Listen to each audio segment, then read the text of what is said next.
All right, so we'll go ahead and get started as people are still sort of trickling in. I want to welcome everybody to the CSU Extension Wildfire Wednesday speaker series. I'm Mari Johnson. I'm a natural resource agent at CSU Extension in Jefferson County, and I have two of my colleagues here with me. Sharon and Karen, you want to introduce yourselves? Sure, I'll go ahead. Hi, I'm Karen Crumbaker. I'm with Colorado State University, Larimer County Extension. I welcome everybody. And I'm Sharon Bokan with CSU Extension in Boulder County, and I do all things small acreage.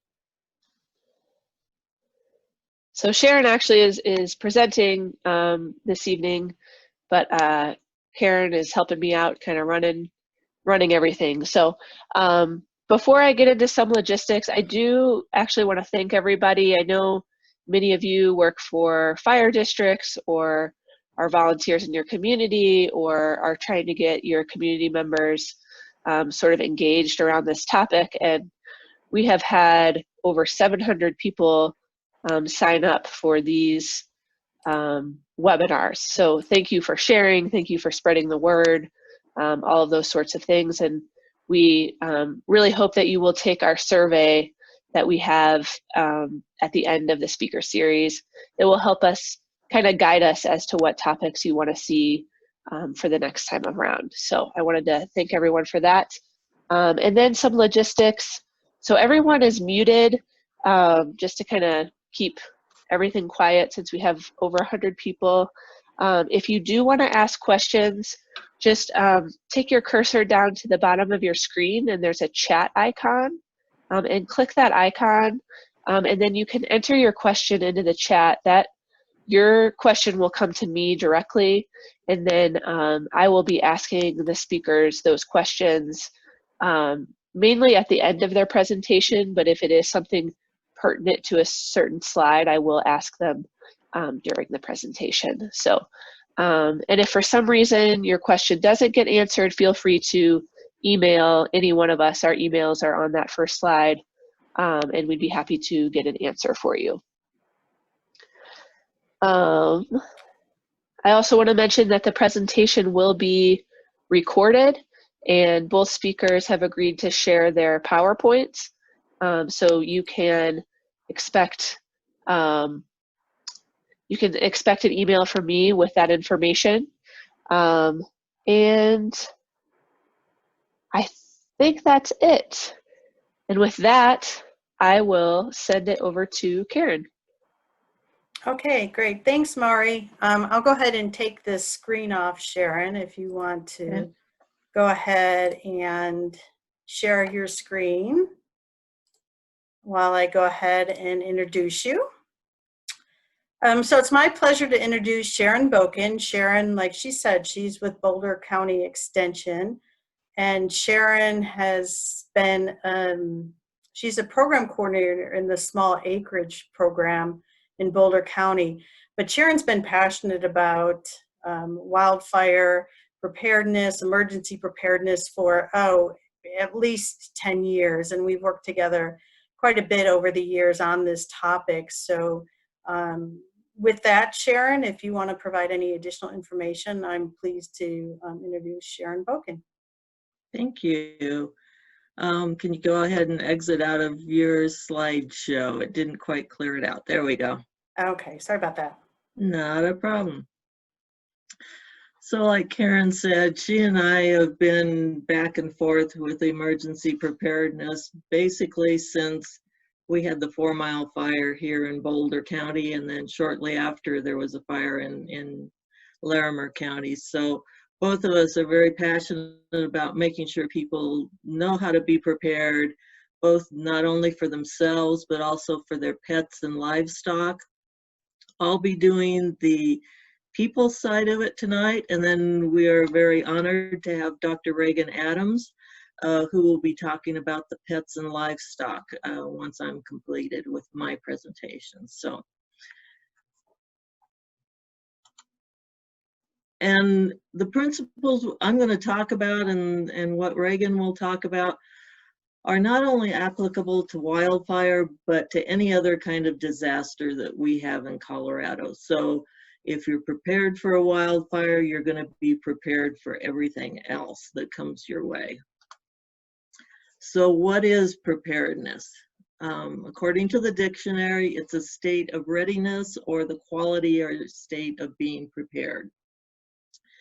So 2 weeks ago, we had Daniel from the Colorado State Forest Service talk about the fact that you need to be prepared because there's not going to be a fire person in your driveway defending your house.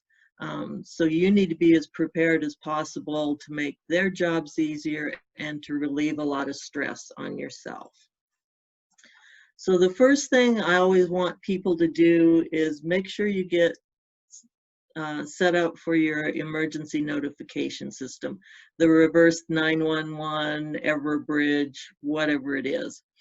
At the end of my presentation, I will have a slide that will have websites that you can go to. There are lists that list every county in the state and how you need, the website you need to go to get signed up for it. Most of these systems will allow you to sign up multiple locations. So what I've done for Boulder County is I've got my home information on there. I've got my work information. Don't have to worry about school, but if you've got kids, put in school. And then I also have my mother's information in there. So I know if there's something going on, I get a notification in her area as well as notification from my areas. So you can put multiple phone numbers, addresses, emails in there. So it's a good idea to have up to it. One of the workshops we did, it was the same one in Gilpin County.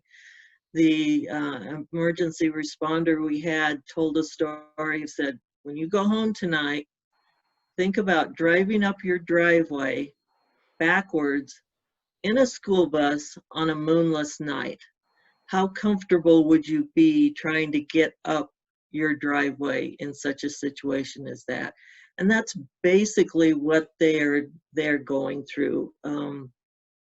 You've seen some of the smoke we've had, how dense it's been. It's dark out there. They can't see addresses. They can't see roads. So just be really careful about how you set up your driveway. Sharon, I just wanted to ask real quick. There was somebody who, before we move on, asked that their county, Douglas County, uses their signs are white on red, so the lettering is white, the background is red. Is that good?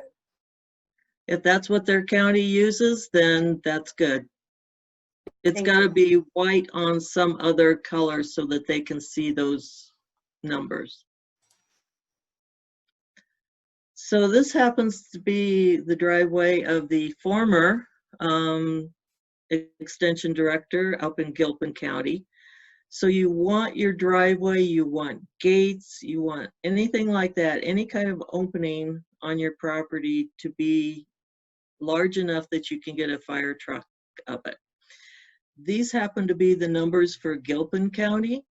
You probably want to check with your local county to find out what their requirements are. I suspect it's going to be very, very similar to this. So make sure that it's wide enough. You've got those tree limbs moved up high enough so that the fire truck can get through. It's tall enough for them. If you've got a gate, make sure it's wide enough. Make sure that the fire department can get into your gate. If it's a locked gate, how are they going to get past that locked gate? You might not be home when things break out. You might not be able to get back up. So make sure that they know how to get into your gate. So there are basically 3 steps to being prepared: making a plan, staying informed, and getting involved. And you want to do this not just for yourself and your family. If you can, do it for your workplace. And if you want to get involved, also do it for your community. So we're going to take this step by step. We'll first start talking about making a plan. And you might say, well, what are the hazards in my area? Am I in a wildfire area? Am I in a flood area? Here are two really good websites, and they're, again, at the end of my presentation, so you'll have them, that will give you this kind of information. You can go in there and say, is there a tornado hazard? Is there a wildfire hazard? Is there a flooding hazard? Then it will tell you what kind of response you should have to that emergency. Second question, third question you should ask yourself, do I know how to evacuate? Have I tried it before? Do I know how to get out of my area? And do I feel prepared? And that's a question I think you need to ask yourself periodically, is do I really feel like I'm prepared? Have things changed, and have I adjusted for those changes? So this just happens to be a screenshot of one of those websites that will walk you through. They will have a lot of the forms, all the information, great places to go to get yourself a good plan set up. So the first thing you're going to do, I like to see this, the whole family sits down and you talk about it. So you need a communication plan. We'll talk about what that is. An evacuation plan, everybody in the family needs to have a go bag, and we'll talk about what goes in them.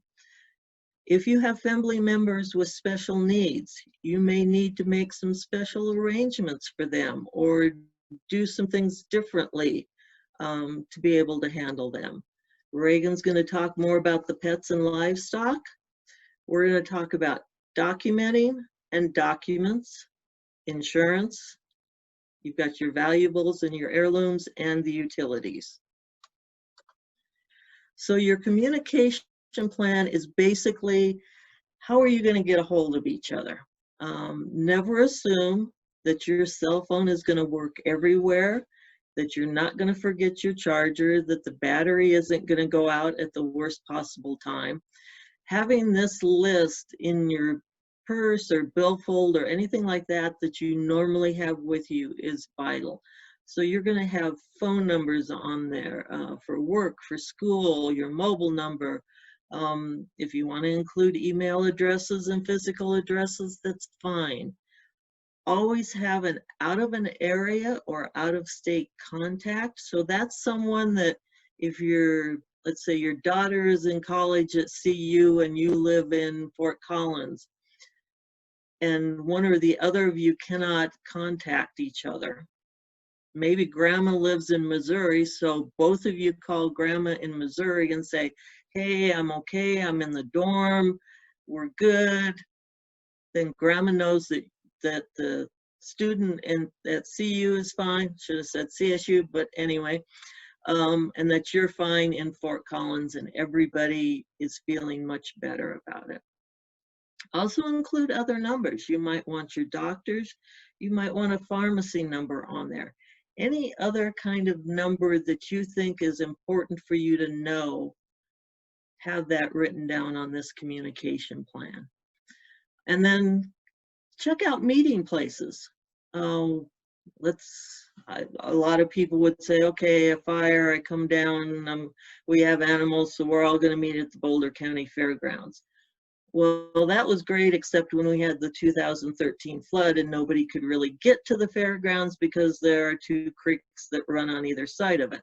So have several meeting places chosen that you can meet up after the fact.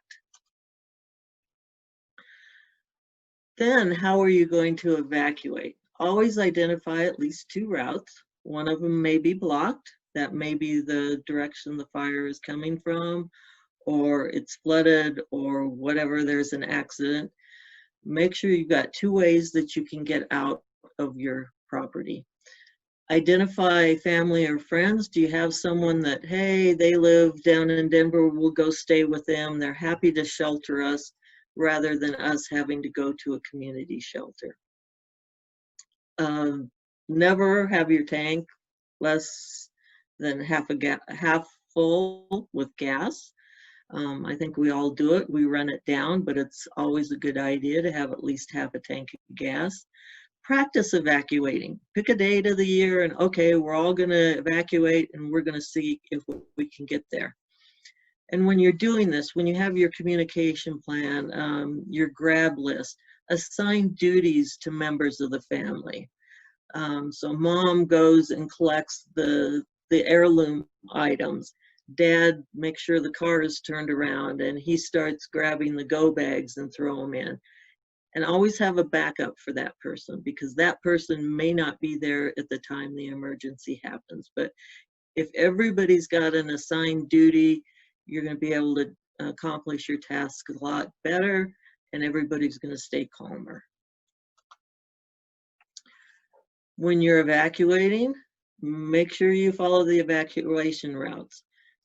I think we all saw on the news people evacuating from the west side of Estes Park and from Grand Lake. The road's completely full of people. Be patient, just evacuate as you can. Be alert for road hazards. If you're evacuating during a fire, trees may be coming down, power lines may be coming down. Make sure that you're driving carefully. Stay tuned to your local emergency radio and follow the instructions given there. And if you can, leave early. One of our staff members happens to live in Pinewood Springs, which is between the two fires. Since the Calwood fire started, and after the East Troublesome fire started building up steam, they started moving things out and down into Longmont to make sure that they had plenty of time to get things out that they wanted to take with them. And always take your pets with you, but it may be that they have to stay someplace other than with you at the time. Usually shelters will take service animals, but they may not take just pets in there. As far as your go bags, that's basically what do you need to survive for at least 3 days. So they recommend at least a gallon of water per person per day. And then food. It's a good idea to have a NOAA weather radio if you can. Whenever I do these presentations, it always triggers me to do something that I haven't done yet. I just ordered a NOAA weather radio, and it's arriving the end of this week, so I will have that off my list of things to do. Flashlights, first aid kits, clothing. One of the things I've noticed they've added to the list because of COVID, they're now talking plastic sheeting, duct tape, in case you need to build yourself a little family dome inside the shelter. Obviously the cloth face coverings weren't on there previously. Have your prescription medicines, non-prescription medications, extra glasses or contact lenses. Always a good idea to have some cash, just in case the banks aren't open and you need to pay for something. Family documents, and we'll talk about some of those. Sleeping bags, clothing, anything like that. And these lists are on those websites, so you don't need to worry about writing all this down. And you may have other things that you want to add to this list. So as a family, sit down and, you know, maybe make a game of it with the kids. What do you absolutely have to take with you for 3 days when you can't be at home? This happens to be pictures of mine. I actually have 2 go bags. One of them houses like clothing and some food. I have some first aid training classes, little booklets. I threw those in there. I have towels. I have some flashlights. And then because I'm part of an emergency response group, I was given this second little bag with first aid kit in it. There's some duct tape in there. There's gloves. There's some like shampoo and toothpaste, and there's a rain poncho, and there's notebooks in there with pens so that I can write notes down if I need to. So you design your go bag however you want to using the list that's provided. And one of the things you need to do with your go bag, update it at least yearly, preferably twice a year, Because if you think about it, if you don't do it and you packed it when it was the middle of January, it's now July, and the only clothes that you have in there are winter clothes, you're not going to be too happy with yourself. So at least look at your bag once or twice a year to make sure the food's still good and that you have the appropriate clothing for an evacuation at that time of year. And if you've got someone with special needs, you might want to create some kind of a network. So if you are not home and this person is, who's going to evacuate them? Talk to your local fire department. Let them know that someone is in your house that may need additional help getting out, or make sure that you've got a neighbor that is home most of the time and could evacuate them. If they do have to evacuate the person, how's that person going to communicate? If they have communication issues, how are they going to overcome that? So you might want to have some sort of a sheet readily available and visible on how to communicate with that person.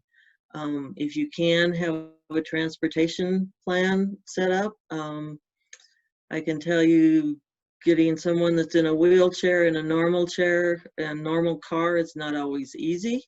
So you need to plan for that. And there may be local agencies that can help you with this. If this person is going for maybe chemotherapy or has equipment that needs power, how are you going to evacuate them with that? It's worth talking to their doctor about, okay, is there a separate power unit that we can purchase for this equipment so that we can get them evacuated? Or how long can they be without the equipment till we can get them to someplace where they can use it again? Any kind of medical treatment, will the facility be open? How are you going to handle that?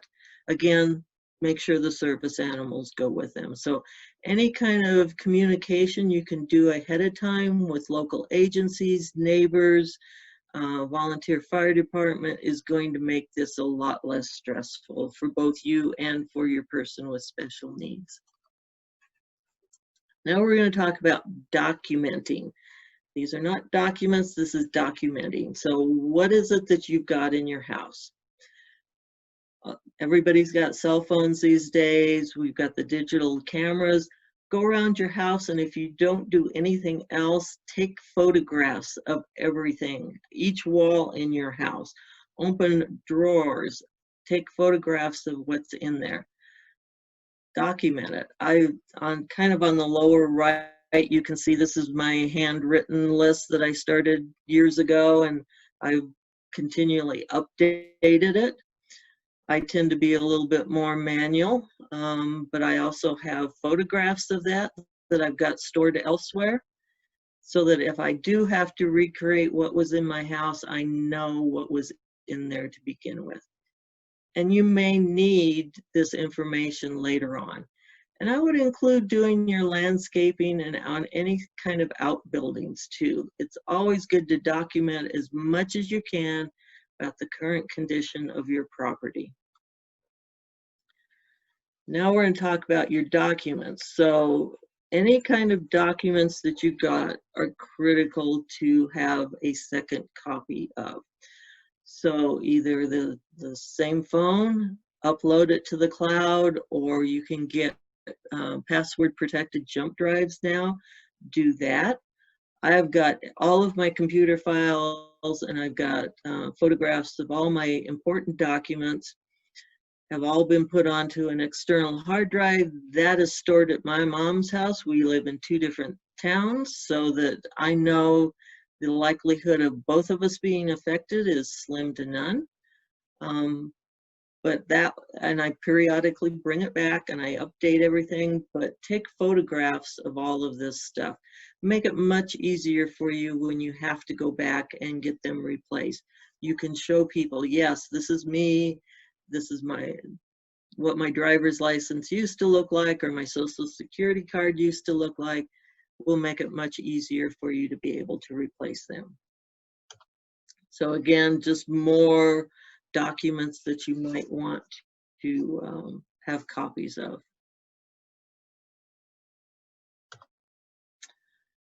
Then insurance. Hopefully everybody can afford insurance. If you don't, if there's any way you can get it, it will make your life a lot easier. Yeah. So as far as your policy, get to know your insurance agent. Try and go in once a year. I've started doing this. Don't always make it once a year, but I usually don't let it go over 2 years. Find out, are there changes in your policy? What is covered? What is not?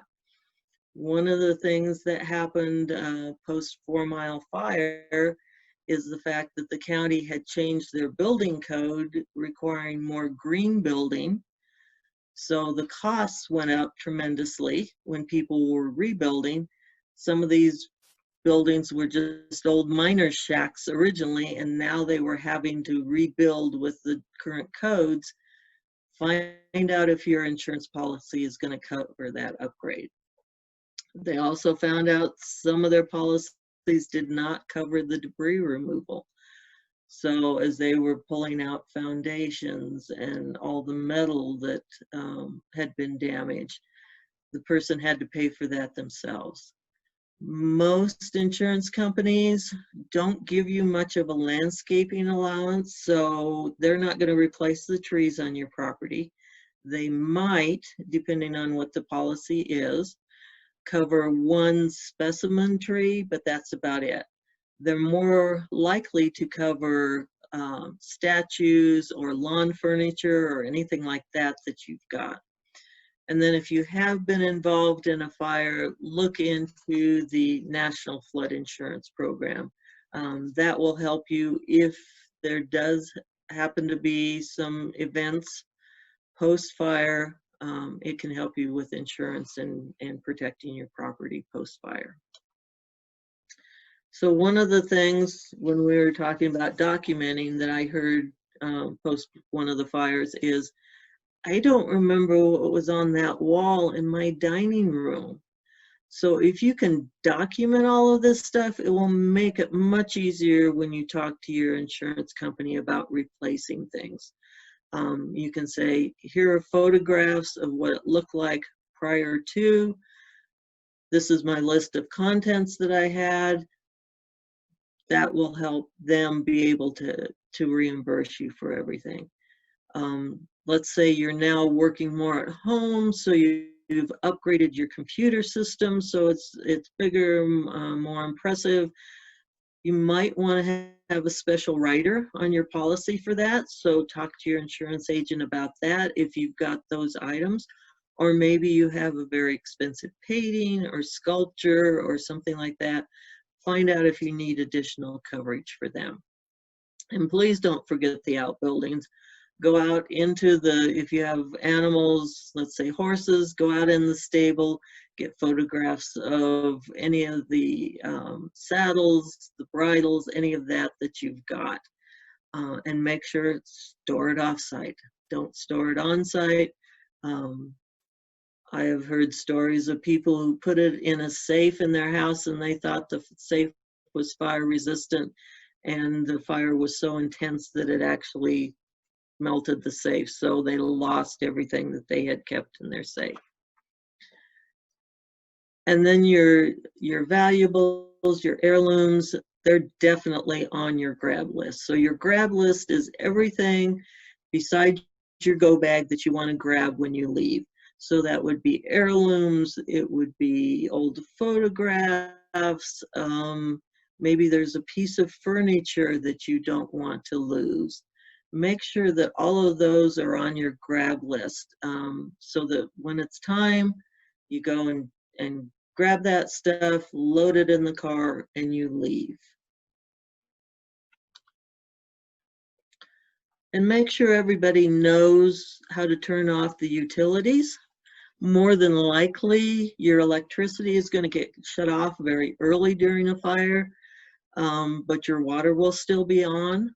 And as we know, a lot of people with the most recent fires wanted to get back because they hadn't shut off their water, hadn't winterized, and they didn't want the water damage, even though their house survived the fire. So attach metal tags, you can get those at any hardware store, tie them on with wire, showing this is the water valve, this is where I turn off this is where I turn off the gas.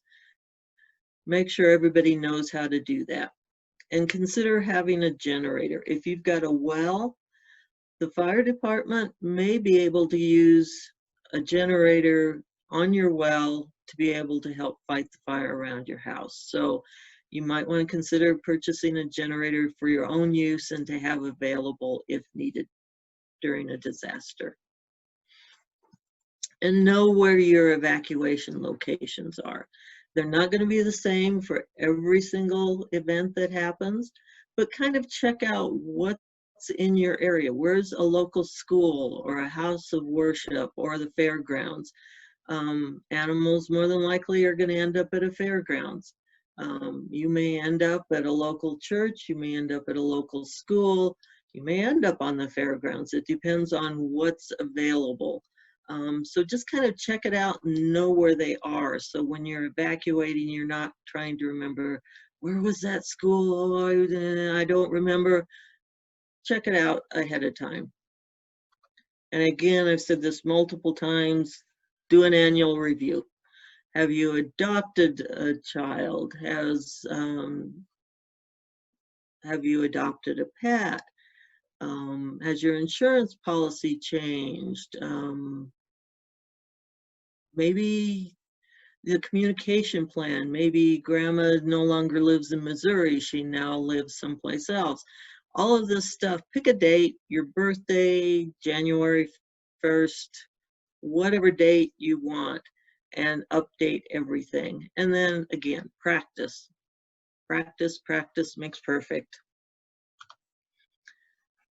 So the next step is staying informed.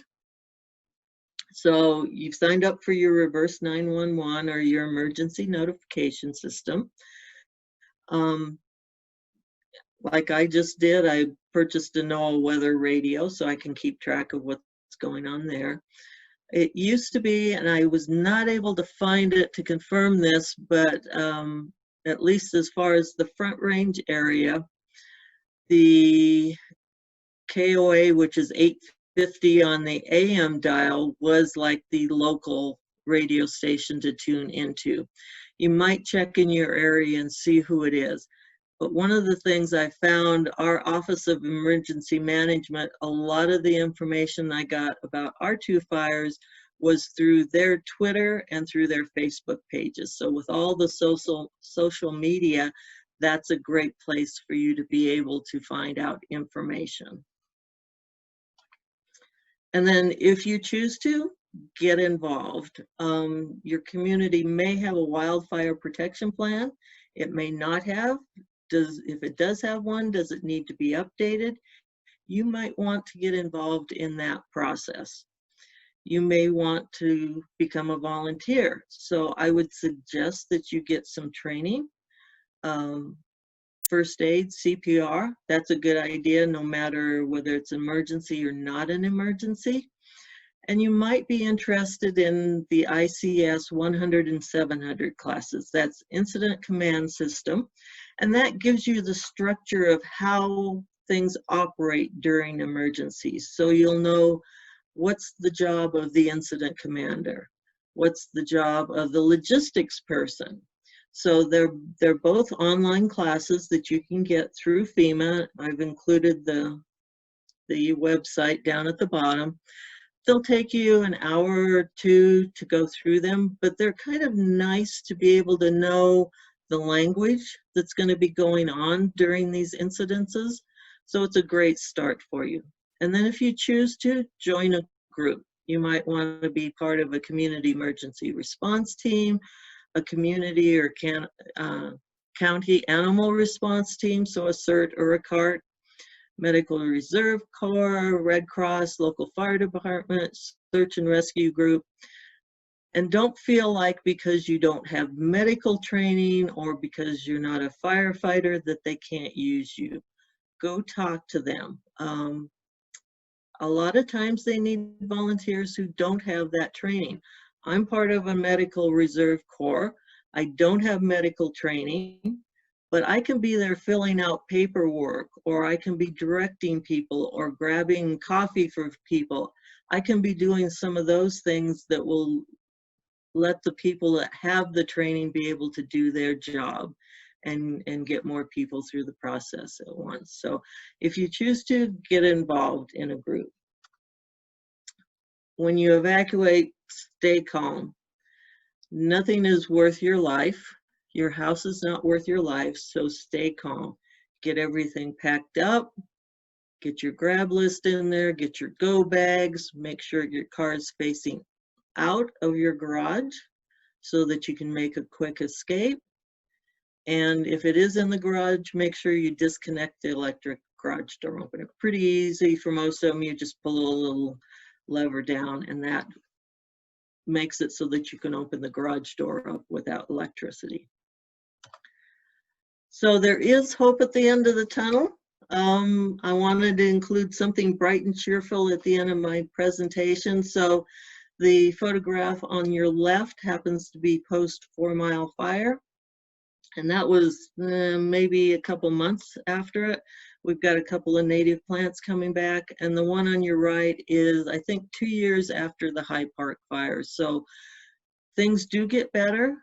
And I want to make sure everybody is feeling good about evacuating and knowing how to do it and just feeling confident that you can do it safely. So these are the websites I mentioned. Again, the emergency preparedness websites that will give you all the forms and all the information about what you need to do for each kind of emergency.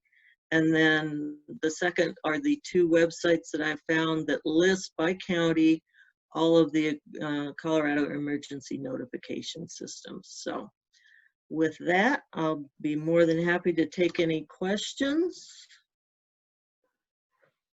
So there are a couple questions, Okay.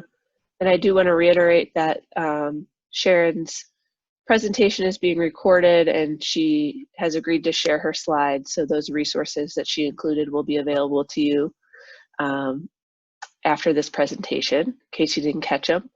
The first question is, what are your thoughts about hooking up an oscillating sprinkler head and hose to the spigot before evacuating? This person is on a well. You could definitely do that as long as you've got power to the well. Once the power to the well goes by the wayside, then it's not going to do you any good. And then the other question, is there any reference material that states needing at least 2 ways out from your home?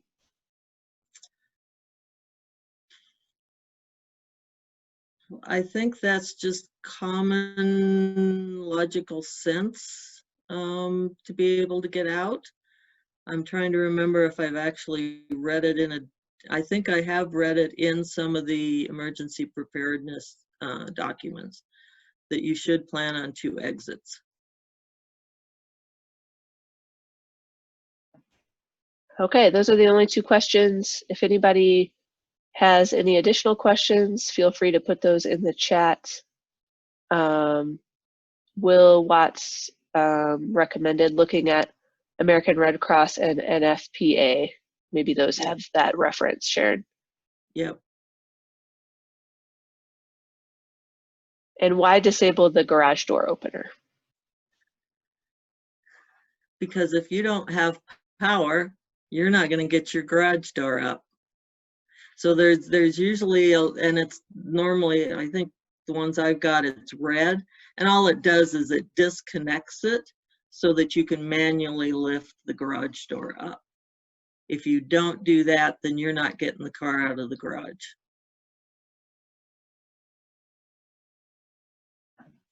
One more question came in. We have only 1 road out, multiple ways out of the house.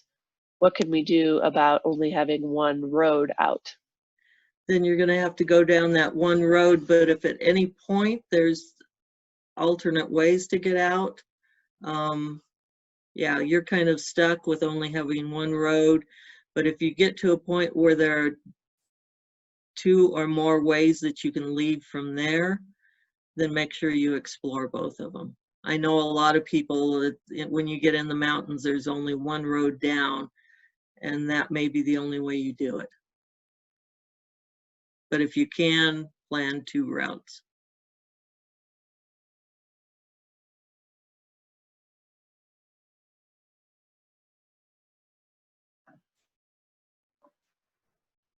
Okay, yeah, and someone did mention that their fire district actually has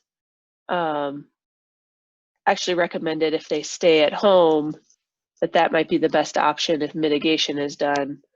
And I know in certain situations there are some, like, you know, areas where fire districts have mitigated because there's not a lot of ways out. Is that something they did at all in the 4 Mile fire, Sharon? Some of the properties had, some of them hadn't.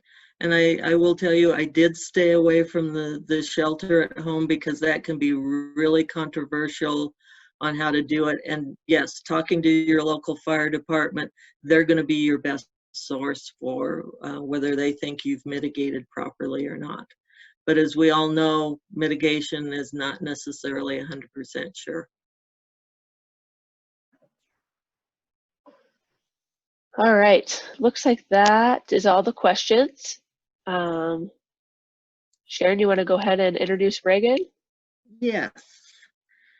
So we're very privileged to have Dr. Ragan Adams with us tonight. She's a veterinary extension specialist up at CSU's College of Veterinary Medicine.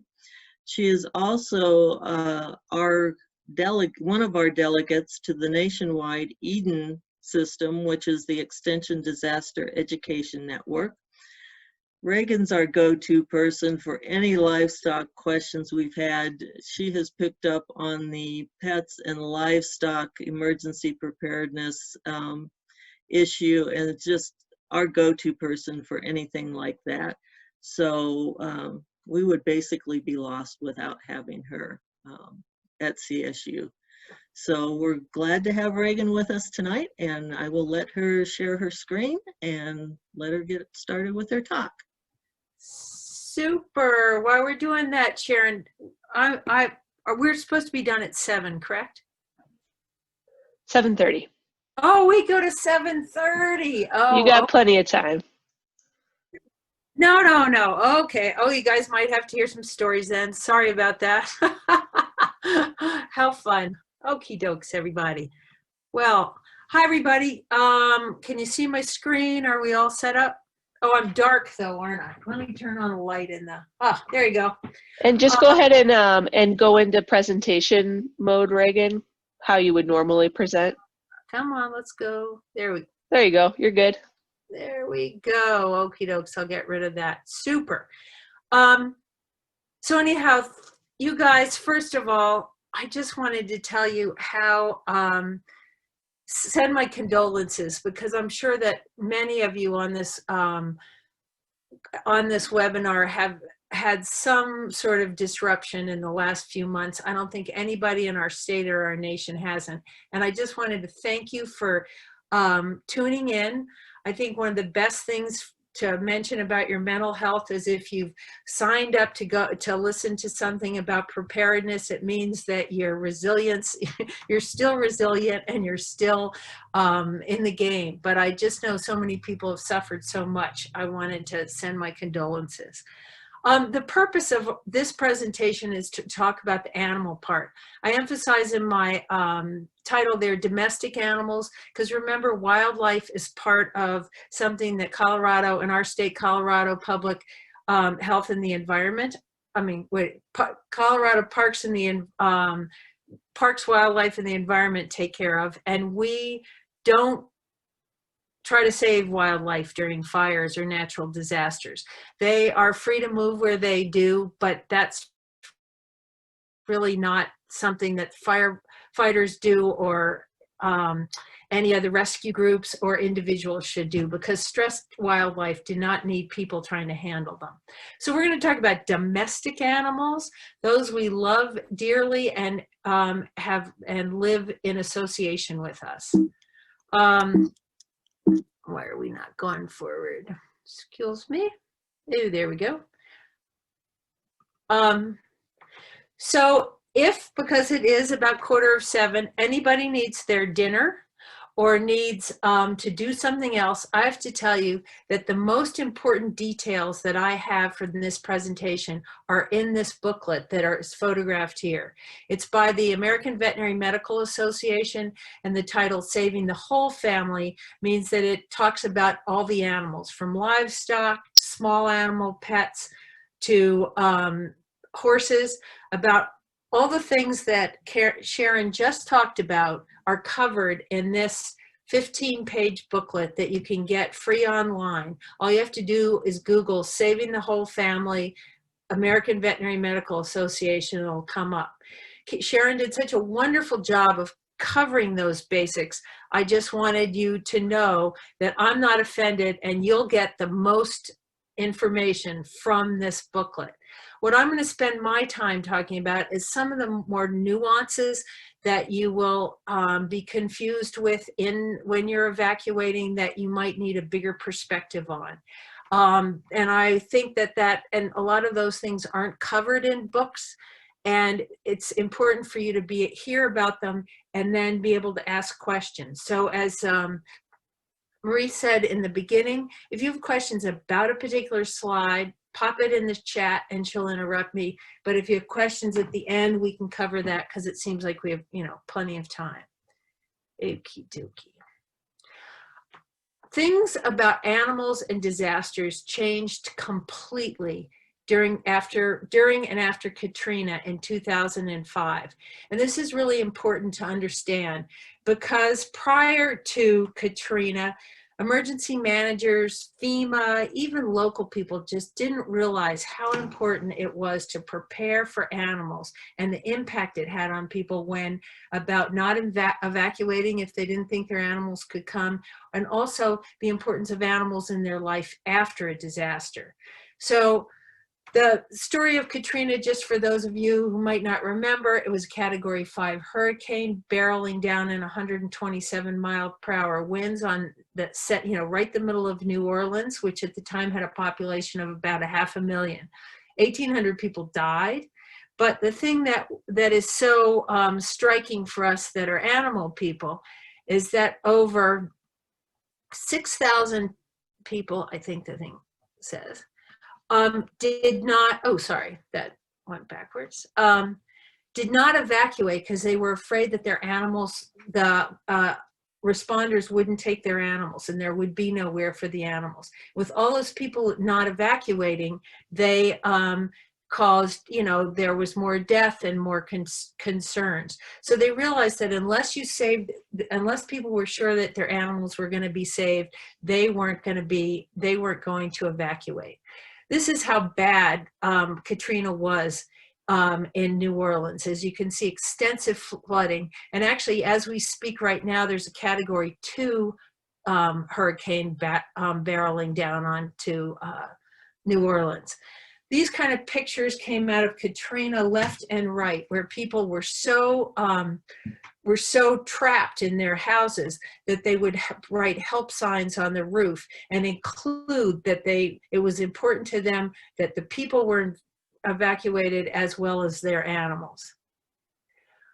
Because of the fact that the first responders were so overwhelmed by just rescuing people, they oftentimes wouldn't take people's animals. So there were terrible pictures that came out in the news of them ripping dogs out of children's hands and throwing them on the street so that they had room for people. They wouldn't rescue people in boats because they wouldn't take their dogs because they needed to have plenty of room for people. And so if you were an animal person, it was really up to you to rescue your animal, or the animals were just left. Some people left them in their houses. Some people turned them out so they could try to survive themselves, but the pictures were just absolutely awful. And now people ask, how could you, how could that happen? That just seems like such a crime. And I really want you to understand that the priorities of the first responders are very, very clearly written out. And that is human safety. And you've heard that in the media this summer in our terrible Colorado fires, about how they'll talk about, we're making this plan because the safety of our firefighters is premier, or we are doing this, we want you to evacuate now to make sure all the humans get away from the fire. So they were giving you plenty of time to evacuate, and they were also being very careful that the firefighters did not go into these sort of raunchy, beetle kill laden forests to try to put the fire out, when in fact that could endanger their life. The second priority is what we call incident stabilization. So that, in the name of fire, means that we put the fire out, or we contain the fire. We really can't stabilize incidences of hurricanes. We just have to harbor and seek shelter until they're over. Same kind of things with tornadoes. But incident stabilization is second. And then third is saving property. I'd like to note, I'm sure everybody's heard the phrase values of interest. That has replaced the concept of saving property. It's saving values of interest. And that's because I think they want to include more than just, say, a house or a piece of land or a garage or a business, but there may be other things that are valuable to people that they will concentrate on saving. Legally, domestic animals are property. So in the days of Katrina, when they had such a huge incident, and were, just couldn't even get their hands around handling human safety, animals weren't prioritized because they were considered property. So after things settled down from Katrina, the federal government realized this was not appropriate to treat animals like property, because of the fact that you had so many people would stay to try to save their animals. So they passed this act, the PETS Act, or Pets Evacuation and Transportation Standards Act, that said that counties and states needed to have a plan to serve the needs of people with household pets and service animals. And so they needed to have an animal disaster plan on the books so that they could save the animals as well as saving the people. And if they didn't have those plans, they weren't going to get their FEMA funding. This is pretty big news. Immediately, as you can imagine, a lot of states and counties put sort of templated plans that you could get off the internet that said, well, this is our plan. We have a plan for animals. But what's really clear to those of us that have worked in this area is you don't just have a one-page plan. You have to have a built-out plan, because it's very complicated for working and saving all the animals. Sharon, Karen, and I were part of a team at CSU who and included about 14 other county extension agents who helped their counties make animal disaster plans. The results of that is a guidebook that you can get off of our Colorado State Extension website, that is called Creating a Community Disaster Plan. And what we tried to do was write a step-by-step guide on how you would get your community together to make a plan for animals. Because what's different from some other plans is that when you make an animal plan, you need to have animal people that have all sorts of interests: the dogs, the cats, the horses, the cows, the birds, the snakes, the whole wide range of it. You have Humane Society people, you have firefighters, you have emergency people, you have Red Cross people, you have people of all sorts of different perspectives, and you have to get them in a room and talk about what the risks are in their community and what they can get together, what resources they can get together to help evacuate and shelter the animals. If you don't want to pour through that whole worksheet or that whole workbook, you can go to our 16-minute video called Saving Pets, Saving People that's on that same page. And that simplifies the explanation of the process and shows how 2 different counties in Colorado, one was Routt, which is more of a rural county, and the other is Larimer County, how they put together the animal disaster plans that they need, that were appropriate for their counties. And I think that's a great tool to see how real people do this sort of thing. And it's also a great tool to show to people to gather interest. So that's a little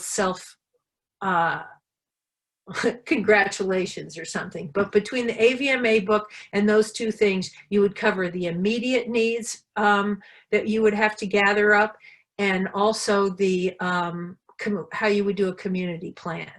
One of my favorite quotes that I heard from a first responder during the first few years I was part of this was that simple phrase that the better prepared the animal owner is, the better we can help them. This is a picture of the floods of 2013 when the National Guard went in and saved people from the flooded foothills, but they also saved the pets and service animals in a rather heroic way. Now, as I said, this Saving the Whole Family free online is your most detailed, I think, and clearest list of the kind of animal appropriate things that like Sharon talked about for people. And then what it covers is what the animal owner's real responsibilities are. And that is same thing as Sharon talked about for people, preparing a disaster plan, having a buddy system. I will tell you that I think a buddy system is even more important for your animals than it is for your immediate family. I have presently am down to 3 dogs, but I have 4 neighbors that have keys to my house. I live in Fort Collins, that have keys to my house. And most importantly, my dogs are relaxed around them. They see those people come in the house, it's like, whew, hey, how great are you? I also have instructions for how to feed them and take care of them. So if I'm in Denver when my house is, looking like it's burning up or something like that, my buddies will come in and take care of the animals. So please do that. Get your neighbors and your friends to really be able to work with your animals. And that's important with small animals as well as large animals. Of course, the identification system for different kind of animals vary, but it's very important to have your animals either microchipped, or I think microchips are the best things because most shelters as well as veterinary offices can read those microchips and they don't get caught on things. But have your animals identified. Figure out how you would transport them and where you would house them in the case of a major incident. Of course, having their veterinary records is important. You can have those, there are apps that you can collect that information on your phone, or having, it's best to have hard copy as well. Proof of ownership, in the case of horses, you would have the brand inspection and the brand organized. In the case of your own animals, your smaller animals, having pictures of you and your animal together, and then the microchip where your name is connected with that number on the animal. And again, like you would have with people, having the important emergency contacts. But in this case, you also might have a boarding place that you could look into going to, your veterinarian, a secondary veterinarian that maybe the blacksmith for your horse, the dentist for both your horses or your small animal.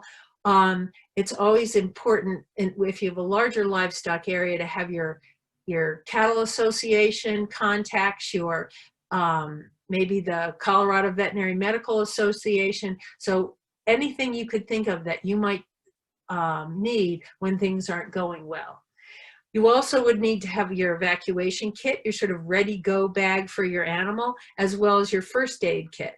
And there are lists in that AVMA resource that covers what you need for your dogs, your cats, your service animals, your horses, and your livestock, meaning your small ruminants, sheep, goats, and cattle. When I just made a list, or just, you know, listed off all the kind of animals when we talk about, when we say the word animals, and that's obviously each one of them have different kinds of needs. The household pets and service animals are the ones that can really sort of go most places with you. At least they can evacuate in your car with you. Usually they will be welcomed at many kinds of hotels. If you go to the Red Cross, they may have dogs and cats co-locate in the shelter with you, or they may have another shelter off-site, but they sort of go in a package with people. The next category is the non-commercial livestock and horses. That's your backyard livestock. They're usually big pets. That would be poultry, sheep, goats, horses, cattle. And people think of them as being part of their family often, and are surprised when shelter people or first responders don't look at, you know, a cow-calf pair and go, this is commercial livestock, isn't it?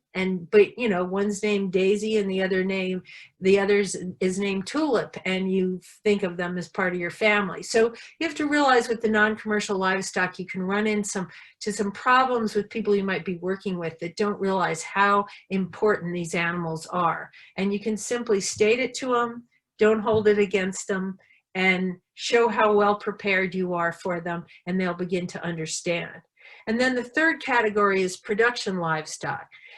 Dairy cattle, pork, poultry, cow, calf, feedlot are our most common ones in Colorado. And I have to say that the production livestock operations are the most well-prepared animal people that I've ever worked with. They usually don't expect anybody's going to help them. They usually have a plan to do with their animals. They oftentimes shelter in place rather than moving their animals, because their operations are large enough, especially say in a cow-calf ranch, where if the fire may not be taking over the whole ranch, so they'll be able to move them to a safer place.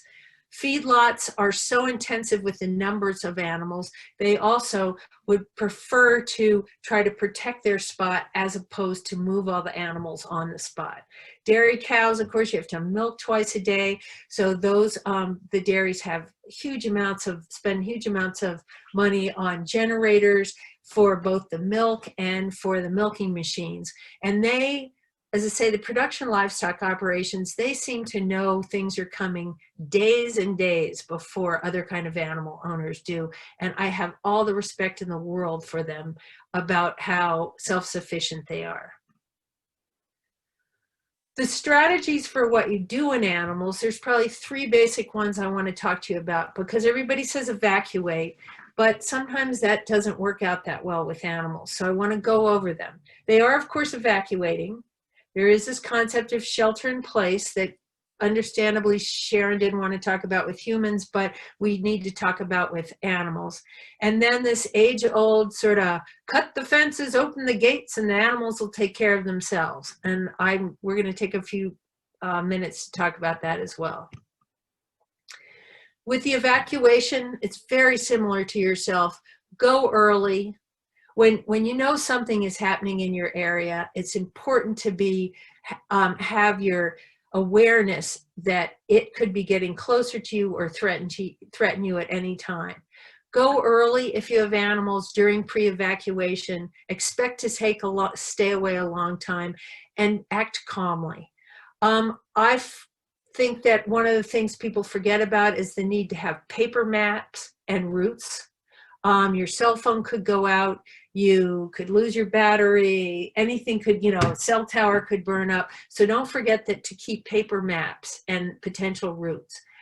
When you're evacuating with animals, you want to make sure that you're as self-sufficient as possible, because of the fact that you may not be as easily welcomed in as you would be if you were just, people in Red Cross. I believe strongly with animals that you prefer to keep your animals with friends or family or on a private place. I think that the public shelters are a wonderful asset in a community, but we worry about how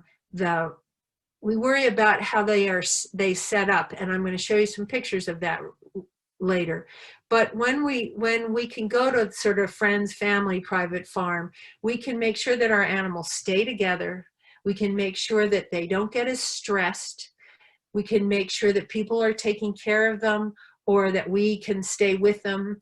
And and we also are less likely to have them eat food they're not used to, and also be exposed to diseases that we don't want them to. So we do really prefer to keep them out of the public shelters, although those are wonderful assets to have in an emergency.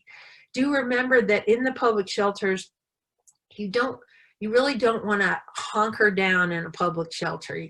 There have been people in Larimer County that have been at the public shelter at the ranch for 2 or 3 weeks, but that's really not good for an animal, because they don't feel comfortable in those kind of situations. So try to find one of these more private situations. The concept of sheltering in place means that you either decide to leave your animals there, or say you couldn't get up to get them out. I used earlier the example of the buddy system, where you might be in Denver for the day and you live up in the foothills and you find out there's a fire that goes on and everything's supposed to be evacuated. They shut you down before you could get in there and get them out, or your buddy wasn't able to get them out. That can oftentimes work out okay, because the evacuation area is usually much larger than where the absolute fire or incident is. And one of the reasons they make these evacuation areas so big is, especially up in the foothills and in the rural areas, the roads are often narrow and not passable by 2 vehicles. And they want to clear all the people out so that the first responders can do their job. So just because you're in evacuation area, your animals can still be safe in place there. One of the things that will help with that is if there are stickers that you can put on your windows that say, there are animals in here, or if first responders are wandering around the area, seeing what the houses are and what kind of buildings are around. If they see a barn, they will assume that there's horses. If you have a big sign in there that says, "We have 4 horses. This is what they look like," etc. If you were able to leave, if you decide to leave them, you'd say, "We left them in this large pasture." So you want to leave instructions about what animals are there, and then also leave instructions about how to take care of them. When you leave animals, you have to make a decision about where you're going to leave them. And this depends on the kind of incident that's happening. We're talking about fires tonight, but if there were tornado alerts, or if there was a snowstorm, your barn might hold up differently to different insults. So you have to decide, is it better for me to leave them in the barn? But if it's a heavy snowstorm, is the roof apt to cave in on them? Or do I leave them out? And if I leave them out in a pasture, are all my pastures covered with, filled with trees, so they're apt to light on fire? Is that a good idea or not? You have to make that personal decision based on what your property looks like. I think it's best to keep the household pets inside. They feel safer inside. But as I say, please leave them, have information about what animals you have and how to take care of them. If you inform the County Emergency Operations Center or the sheriff or who's ever ahead of the incident that you've left your animals behind, they will tell the first responders to go check on them. And the first responders will fill up water troughs, or, check on your dogs. Sometimes the first responders will happen to need to go in your house, and it's again nice for them to know that there's a giant pit bull in the house, and they ought to keep their eyes open about it. Most first responders nowadays in Colorado have had training about how to handle animals, large animals and small animals, and they are willing and able to help you take care of those. The other nice thing about having talked to the Emergency Operations Center is that if indeed the risk does get larger closer to your house, they may find you an escort to go in and get your animals after the evacuation notice has been put out. So just stay in touch with people. The incident commanders and the emergency operation people want to know where you are and help you get done what you need to do. Probably one of the most wonderful, I don't know, or satisfying things I did this summer was when the fire was occurring around Eagle. It struck up pretty quickly. I knew a rancher that had like 300 cattle up in the summer pastures on BLM land. And I was able to call the state veterinarian, who called the county emergency manager and got special papers for that rancher to go in and get his 300 animals out. He did it very calmly, he did it very carefully, and the whole time the incident commander knew where they were in contact, and they got everything out, which certainly made everybody feel better. So shelter in place is an option, but you definitely need to don't do it alone, and don't go in there without telling anybody that you are. Then there's this option of cut fences and open gates. I know it sounds like a cowboy movie. It's very exciting and it's dramatic. And and there are incidences in which you need it. The one incident I find that it's most fitting is if you're on the Eastern Plains, there's a grass fire that moves very quickly. I think those things can move like 5,000 acres an hour if they get going. And there's way fewer people out on the Eastern Plains. So if you do cut the fences for cattle and horses to move and open the gates, the flatness of the terrain and the less traffic and the fewer people means that those animals can be going across, running ahead of the fire to get out of its way, but everybody can see what's going on. And those fires also travel so quickly that the animals aren't out there for days and days and days. They usually go through pastures in a couple of hours, and then you go up and collect your animals. That makes sense. But a lot of times when people take that, oh, I know those animals look like they're in trouble. I'm driving by, I see a big scary fire in the background. This has happened. There are stories of this that have happened. I need to let I feel I'm a public citizen and I need to open the gates so these 4 fancy dressage horses can escape into the road. Bad idea. Bad idea. It's risky to animals and it's risky to humans. And also, you don't have any right to do that as Joe Q Public. It is the only people that can, quote unquote, cut the fences and open the gates are the property owners, the animal owners, and the first responders. So although you hear about that phrase, please don't do it. One of the things that makes people is really sad is this animal car crashing on roads, which if you've ever, actually when I was a kid, had a horse jump off a bank onto the front of my parents' car when we were driving along that had gotten out, and then jump off the car and drive by. Now, Dad's car never looked the same. It was totaled, etc., and we were all lucky we weren't killed. But those kind of things can definitely happen in the cut fences and open gates scenario. So please don't try that. I mentioned, without trying to be, I wasn't trying to be negative, but disaster animal shelters, public ones, do have some shortcomings. They are meant to be temporary, and they're meant to be, just in time and just in need. This is 2 pictures from the ranch this summer, and you can see they put together the pens, one right next to each other. The animals have a lot of contact, can have a lot of nose-to-nose contact, and they also weren't able to necessarily separate you know, pods of families. So some mules could be sitting next to llamas, sitting next to racehorses, or not racehorses here, but, you know, thoroughbred riding horses. And they could easily not be comfortable with one another, and especially horses are a little nervous about llamas, and I can understand that. On the indoor, this picture on the right is of the indoor shelter that they set up before we got that big snowstorm on, I can't even remember the day, and they were able to bring all the animals inside. But again, they can be crowded and they can be a little bit less comfortable.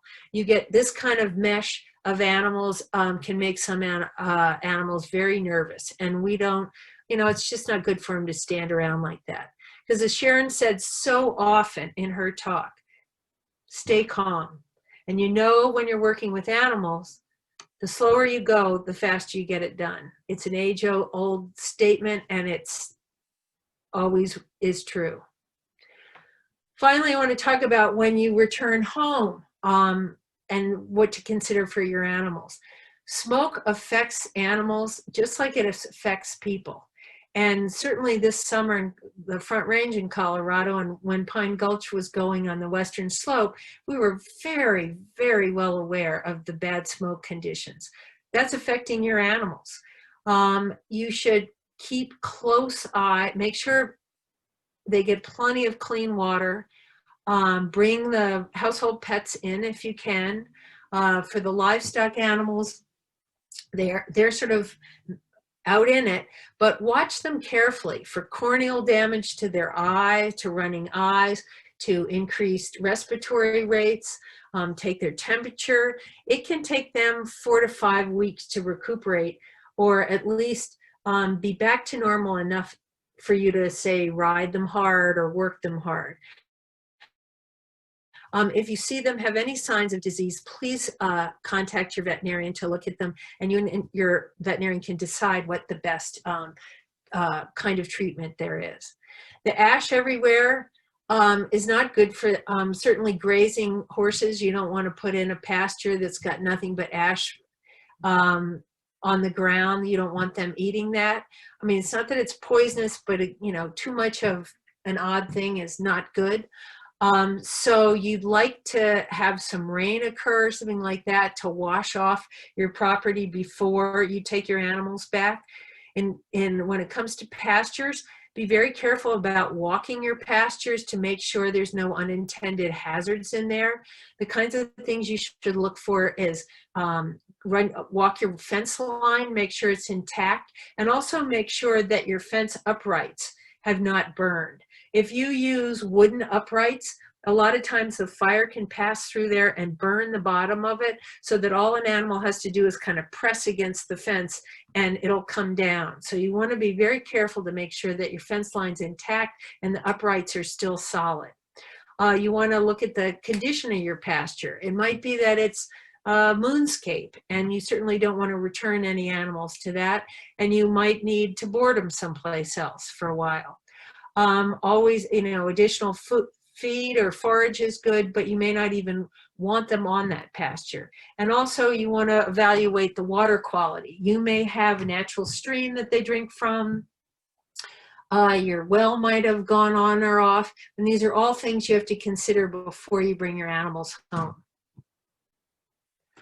And on that note, I'd like to thank, I don't know if they're in the audience, but just in the universe, how much I appreciate that the incident commanders dealing with our fires in the last 10 years really understand how important it is to care about the animals.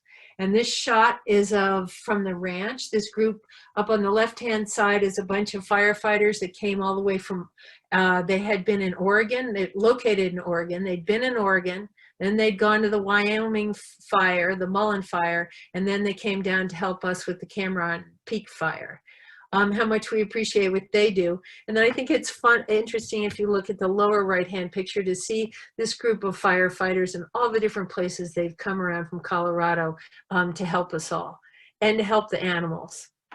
So on that note, I want to remind you, the animal owners, the better a person is prepared, the better we can help them with their animals. That's my take-home message. This is my contact information. I am the CSU Veterinary Extension Specialist. I'd be happy if you want to talk about your plan for your animals or your setup. Just call me at this number or send me an email, because I, like Sharon, Karen, and Marie, really want to make sure you guys get through this threat of fires that I don't think are going to go away. So, do you have any questions, Marie?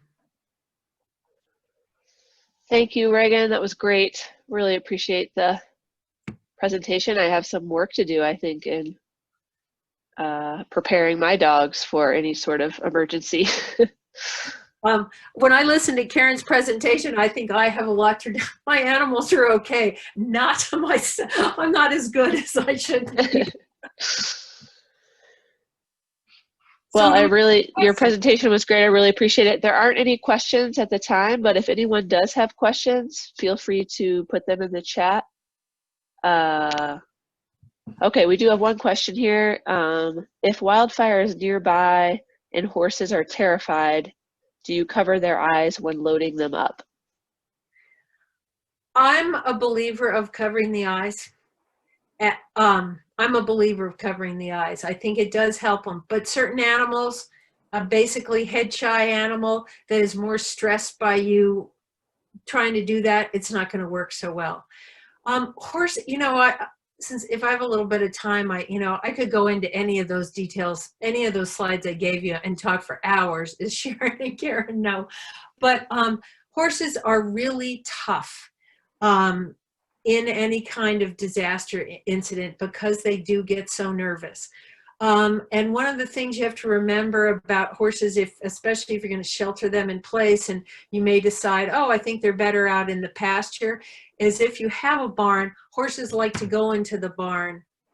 They like to hide in the barn. They get a little, that's their home space. I don't like horses in a barn in a fire, but when you're not looking, they can run in there and they will even run into a barn on fire. So be very careful about that. One thing horse people can do, which I highly suggest, is if you're in a horse association or your 4-H group or something like that, is to take a March morning or March day and all congregate at somebody's farm with your different trailers and practice loading your horses into different people's trailers and with different people handling them. So they get relaxed that, oh, I know how to do this. This isn't as scary.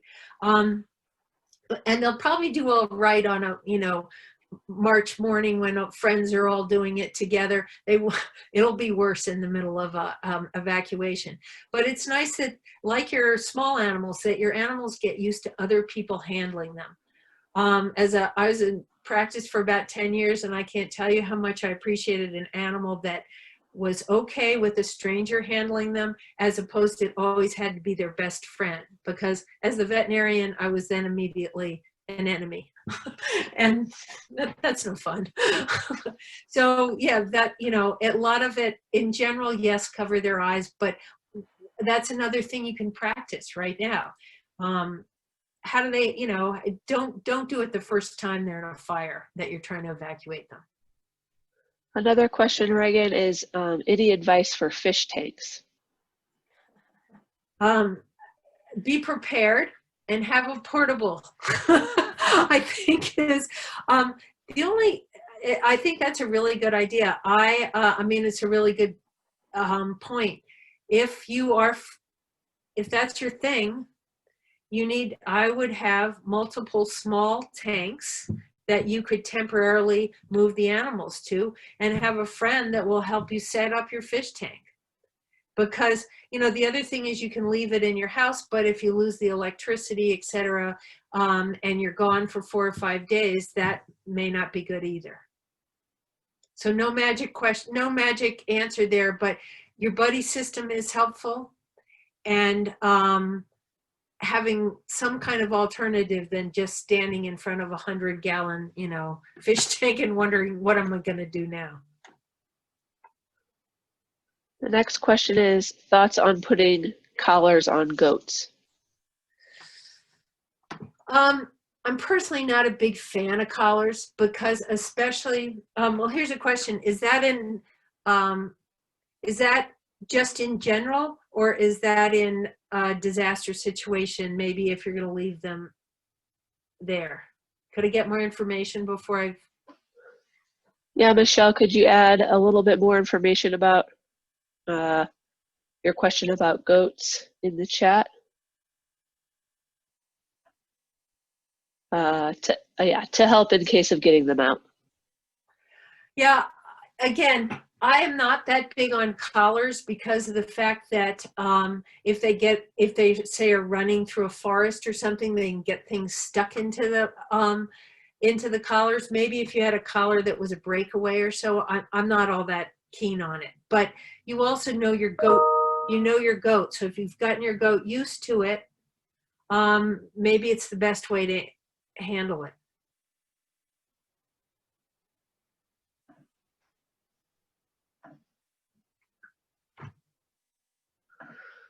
That's all I have for now. If anybody has any more questions, we've got a couple minutes left. We'll wait a little bit longer.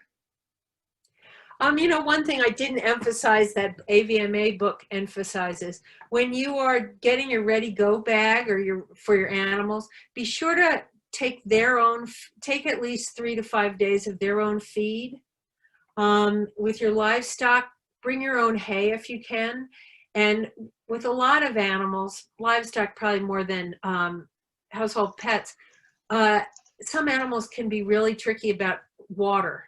And so if you can bring some of your own water that they're familiar with when they're all, a little upset and nervous, that's another good thing to do.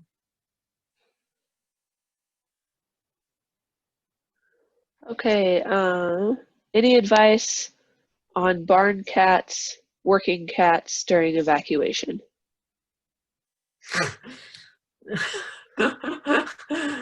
No. Yeah. Don't endanger your own life looking for a barn cat. They're wilier than you can imagine. And too many people oftentimes will work too hard to find a barn cat that can't be found and wait longer to evacuate. Please don't do that. I'm afraid. Again, you could leave kibble and water and wish them luck, and they'll probably come out of the woods. There's a possibility they're going to come out of the woods, 3 days later and be fine. But just don't risk your own life with those. I will tell you that plan to bring all those animals with you as opposed to shelter in place when they're sort of family non-commercial livestock, it's really, really calming for your children. I can't tell you how many people have told me that their kids having their goats or their, or whatever animal they're working with, when you're all in a tizzy about what you're going to do or, how much of your property was damaged, etc., that they can just be with their animals. There's just no magical, it's a magical potion for children. So do understand when they worry that you leave the barn cat, but also remind them that you will have made your best effort to take all the animals you can with them. Perfect timing. I think it's 7:30 on the dot, and I don't see any more questions. So Ragan, I just want to thank you and Sharon for your presentations, and just encourage everybody to take the survey when that comes out tomorrow. Sharon and Karen, did I miss anything? Otherwise, thank you guys for attending, and we hope to do this again.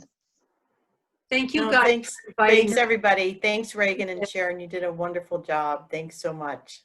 And I just want to thank everybody that saw the value in our presentations, and thank you, and hope you guys are all better prepared for hopefully no more fires this year.